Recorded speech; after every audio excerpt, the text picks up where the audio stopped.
Hi everybody, welcome to my backyard. Just so you know, the dog is right over there, and you might see him moving around, but got some important things to talk about because this Sunday is Palm Sunday, and that means we've got Maundy Thursday, Good Friday, Easter coming up. And one of the things that we've been thinking about a lot is how will we celebrate the Lord's Supper with these special events, but also with the COVID-19 pandemic and the restrictions that the state has given us in terms of being able to only gather with 10 people at a time. And we've been thinking about this, and there have been all kinds of creative ideas. I can tell you that as one of the vice presidents of the district, I have gotten many phone calls with very interesting ideas, some of which are not that good. But I think we've come up with one that works. And what we're going to do is we're going to gather in our parking lot in groups of 10.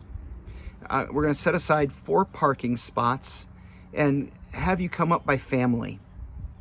And each family then will bring bread and wine with them. And then we'll have a small service. The service will probably only take 15 minutes. We're allotting 30-minute windows so that you'll get there and we'll do the service, you'll move on, and somebody else will come in the next group and we'll do communion with them. And this is kind of the best plan that we've come up with because, one, it allows us to gather as the church, or at least small portions of it, and to have a small worship service with me and you. So there are a couple of things that are really important to have happened in order to make this work. One is timeliness. We're going to have to move people through. The next is that you are going to need to bring your own bread and wine. So let me say a couple of things about bread and wine. Any kind of bread is okay. Any kind of normal bread. I'm not talking about like raisin bread or pepperoni bread. Any kind of bread, that you would use in your home. But this is a special use. So if you wanted to get something a little bit nice, that would be good. We're also going to provide you with an email that's going out with this video, a recipe for the bread that Katie Zarok makes for our Maundy Thursday services. And you'll be able to make that for yourself, and you can bring a loaf of that and use that for the communion. You'd be very welcome to do that, and that might add a little bit of a special feel to the season as well. So any kind of bread, and in terms of wine, any kind of grape wine, or I know that some people, they need to use grape juice. You're welcome to use grape juice. It should be 100% grape juice, and it should be just a normal grape wine. Now, I'm going to talk a little bit about pragmatism here in terms of the wine. You're going to be driving around in a car with a bottle, and a couple of thoughts come to my mind. One is that they do sell these little small bottles of, I think it's Sutter Home, that you could get, and you could use that. You definitely want a bottle with a screw top. I'm not going to have a corkscrew or anything like that. That's up there.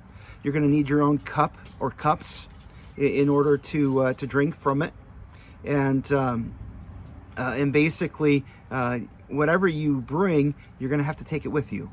So I'd really hate to hear that somebody was driving home and got pulled over and got a ticket for an open container.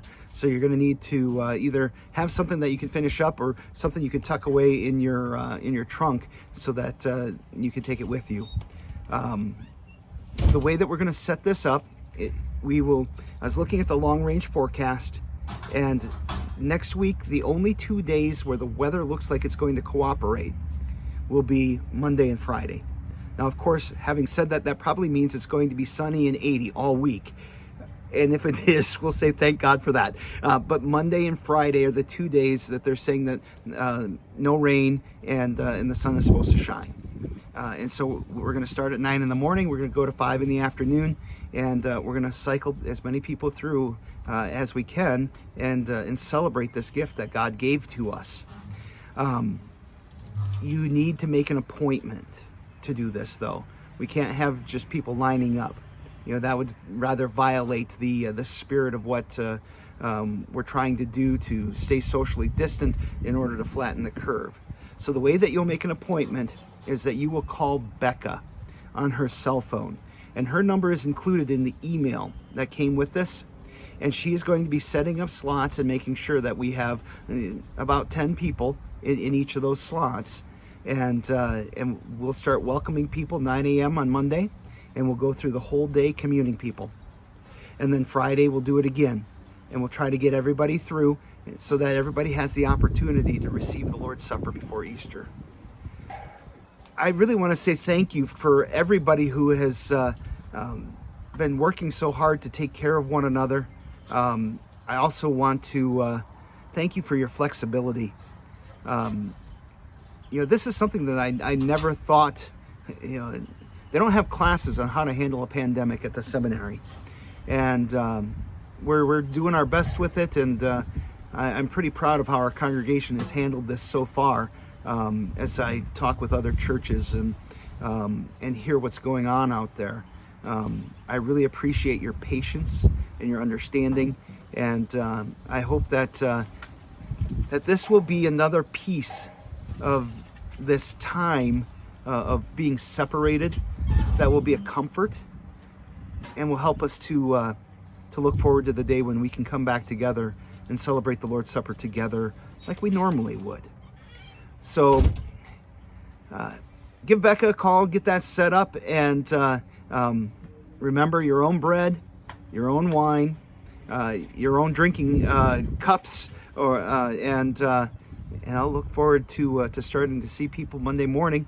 And like I said, it's all about giving God's gifts, because that's what we're gathered around. That's what Easter is all about. Jesus got out of the grave so that you and I can have salvation. And he's put that salvation in a couple of key places for us. And one of them is the Lord's Supper.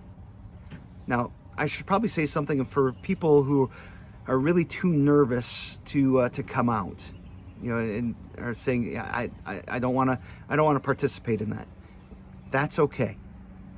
You are a baptized child of God. You have God's word. You've got God's forgiveness. It's okay to say, I'm not going to participate in this. I'm just going to wait until things settle down. If that's your choice, that's fine.